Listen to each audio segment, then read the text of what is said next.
Welcome to European Journeys. This is the seventh stage of a series in which we explore some of the lives of the Walloons that changed the world. These were people who lived between the 16th, 17th centuries. They had adopted the Reformed faith, but they came from what is today south of Belgium or the north of France. That is the Walloon region of what was then the United Netherlands. But that was a part of the land which was affected by the Counter-Reformation.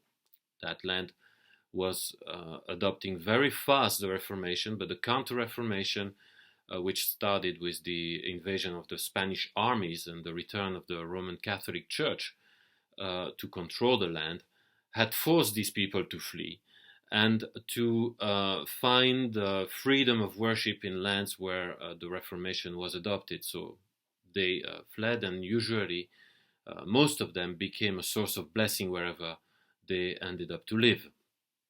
Now, today, the Walloon we are going to talk about comes from the north of France, in a small town that is 25 kilometers southwest from the main city of Lille, and that town is called Bassée. It has about 6,000 inhabitants. And the building we are going to look at is the main church of the town. It is called Église Saint-Vaast, and if you look at the architecture, you realize that this is a rather modern church. It was built in the beginning of this millennium, the years 2000. It was inaugurated, in fact, in 2005. But there has been several church buildings before that one. The churches were destroyed several times because of wars and so on. And in fact, in the 17th century, in the 1630s, a baby was baptized in the church that was on that site. And that's the baby. That's the man that we are going to talk about. His name was Pierre Billiou. Now, if you look around in La Bassée and in the area where he came from there, you will not find anything that recalls his name. There's no memorial, nothing. So really, this church is the site of this church is the best place where we can, from where we can talk about Pierre Billiou, because that's the place that we know he was baptized. But we don't know much more about him and his life there in what is today the north of France. So who was he, and why is he so important for us to talk about? Well, he was born around the year 1632. He died in 1708. And as I said, because of his Reformed faith, he had to leave his country and move to what is today the Netherlands. In the Netherlands there, and he met there his wife, Françoise Dubois, who came also from that area.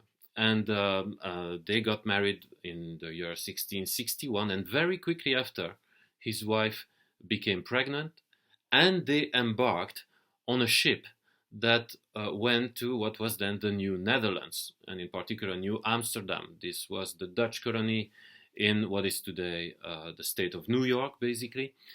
And so they left the Netherlands in order to go there and join many other Walloons that had already moved there. And if you have followed our previous episodes, you can look at our previous two episodes, which we talk about two of them who have been prominent in the making of the New Netherlands and the New Amsterdam in particular.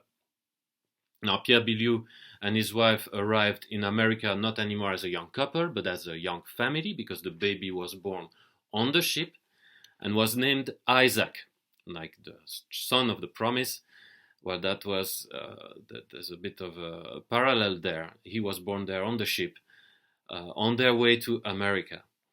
And Pierre Billiou quickly will not really lose much time there, where first they will baptize their baby and join the Reformed Church there in New Amsterdam, which was founded at the time of Pierre Minuit. You can look at our the previous episode to find out about that.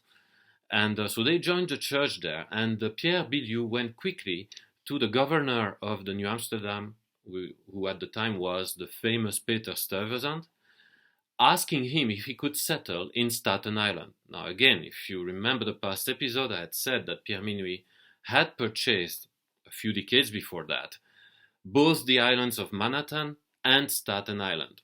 Now, we are 30, 40 years later, a bit less, 30 years, and Manhattan was already a town was being built there. The New Amsterdam was being built there. There was a fortification, so a city was coming out there in Manhattan, but not in Staten Island. Staten Island was not really yet settled, and the reason is that the locals, the Indians, were rather hostile, and so they were a threat to the Europeans. But Pierre Billiou, who knew about that, nevertheless wanted to go there. And quite amazingly, he succeeded in pacifying the local people there.